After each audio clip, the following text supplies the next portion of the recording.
நரகத்திர வாசல்ல நின்று கொண்டு அழைப்பாளர்கள் தோன்றுவார்கள், துஆத்துகள் உருவாகுவார்கள், பிரச்சாரம் பண்ணக்கூடியவங்க தோன்றுவார்கள். கேட்கிறாங்க, யா ரசூலல்லாஹ், அது யாரு அவங்க? அந்த நீங்க சொல்றீங்களே அவங்க யாரு அப்படின்னாங்க.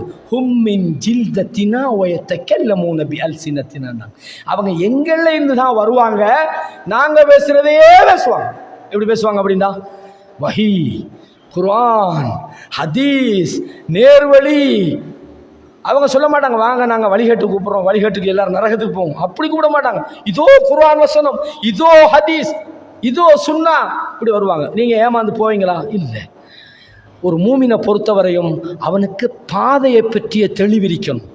அல்லாஹ் குர்ஆன்ல என்ன சொல்றான், நபியை பார்த்து சொல்லும்போது, நானும் என்னோடு இருப்பவர்களும் அலா பசீரத்தின், நேரான பாதையிலே தெளிவோடு இருக்கிறோம், விளக்கத்தோடு இருக்கிறோம், சரியான பாதையிலே இருக்கிறோம் சொன்னாங்க.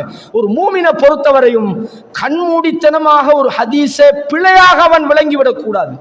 சரியானவர்களிடமிருந்து சரியான தெளிவோடு சரியான பின்பற்றுதலோடு நபி மொழிகளை அவன் அணுக வேண்டும். இன்றைக்கு ரொம்ப டேஞ்சரான ஒரு காலம்.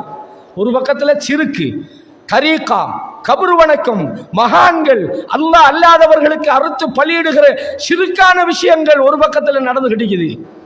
அல்லாஹ் அல்லாத மகான்களிடத்துல போறாங்க, அங்க அந்த மிருகங்களை, ஆடு மாடுகளை அறுக்கிறாங்க, அவர்களை பேர்ல விழா கொண்டாடுறாங்க. இது ஒரு வகையான அனாச்சாரம். கேட்டா சொல்லுவாங்க, மகான்களின் பொருட்டால் நாங்கள் அல்லாஹ்வை நெருங்குறோம். மக்கத்து காவிர்கள் போல சிறுக்கில இருக்கிறாங்க ஒரு சாரார். இன்னும் ஒரு சாரார் வணக்க வழிபாடுகளிலே பித்அத்திலே இருக்கிறாங்க.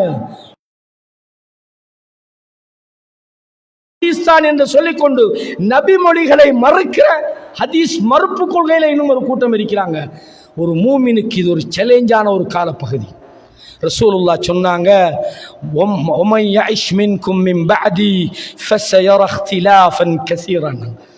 எனக்கு பின்னால் உங்களில் வாழக்கூடியவர்கள் அதிகமான கருத்து முரண்பாடுகளை காணுவீர்கள். நிறைய கருத்து முரண்பாடு. இவன் ஒன்று சொல்கிறான், அங்கே போன அவன் ஒன்று சொல்கிறான், அவன் ஷிர்க்க வந்து இதுதான் இஸ்லாம் கூப்பிட்றான், இவன் வந்து பித்அத்தை நிலைநாட்டுறதுக்கு இவன் பள்ளிவாசல்களை போய் அலங்கரிக்கிறான், இன்னும் ஒரு பக்கத்தால் குர்ஆன் சுன்னா என்று சொல்லி அங்கே ஒரு கொள்கை கூப்பிட்றான். இதில் ஒரு மூமின் எப்படி தெளிவடைய வேண்டும்? ரசூலுல்லாஹ் சொன்னாங்க, அலைக்கும் பி சுன்னதி வ சுன்னத்தில் ஹுலஃபாஇர் ராஷிதீனல் மஹ்தியின். என்னுடைய சுன்னாவை நீங்கள் பிடிக்க வேண்டும், என்னுடைய வழிமுறையை பிடிக்க வேண்டும்.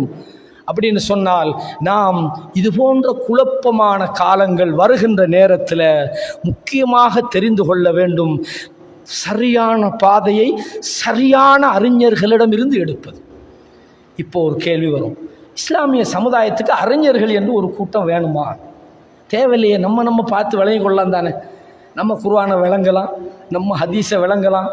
குர்ஆன் விளங்காது என்று நம்ம சொல்லலை. அல்லாஹ் குர்ஆன்ல லேசா சொல்றான், வலகத் யஸ்ஸர்னல் குர்ஆன லிஸ்ஸிக்ர், சிந்திப்பதற்காக இந்த குர்ஆனை இலகுபடுத்தி வைத்திருக்கிறோம். ஃபஹல் மின் முஸ்ஸக்கிர், உங்கள யாருமே சிந்திக்க மாட்டீங்களா? அல்லாஹ் குர்ஆன் லேசுன்றான், விளங்கும், சிந்திக்க மாட்டீங்களான்றான். அஃபலா யத்ததப்பருனல் குர்ஆன், குர்ஆனை இவர்கள் ஆய்வு செய்து பார்க்க வேண்டாமா, சிந்திக்க வேண்டாமா? அம் அலா குலூபின் அக்ஃபாலுஹா, அவங்களோட உள்ளங்கள்ல பூட்டு போடப்பட்டிருக்கிறா? ஹதா பயானுல் லின்னாஸ், இது மனிதர்களுக்கு ஒரு உபதேசமாக இருக்கிறது, பயானாக இருக்கிறது. வ ஹுதன் வ மௌஇலத்துல் லில் முத்தகீன், நேர்வழியாக இருக்கிறது, வழிகாட்டியாக இருக்கிறது, உபதேசமாக முத்தகீன்களுக்கு இருக்கிறது. குர்ஆனை விளங்குறது, அது நேர்வழி காட்டுறது, அந்த பாதையில போறது அல்லாஹ் இலகுபடுத்தி வச்சுக்கிறான்.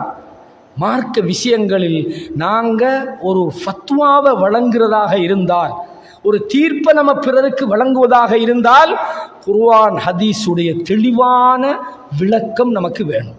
இல்லைண்டா எங்கிட்டாவது ஒரு தொங்கலை ஹதீஸை பிடிச்சிக்கிட்டு ஒரு கூட்டத்தை வழிகெடுத்துக்கிட்டு போய்கிட்டே இருப்பாங்க. இன்றைக்கி நம்ம பார்க்குறோம், அங்கிட்டு காதியானின்ற ஒரு கூட்டம், இங்கிட்டு ஷியான்ற ஒரு கூட்டம், இங்கிட்டு குர்ஆன் சுன்னாண்ட போர்வையில் தௌஹீதுன்னு சொல்லிக்கிட்டு ஹதீஸை மறுக்கிற இன்னும் ஒரு கூட்டம்.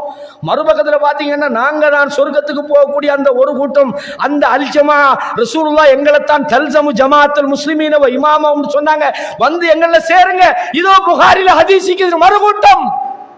எப்படி இந்த ஹதீஸ்களை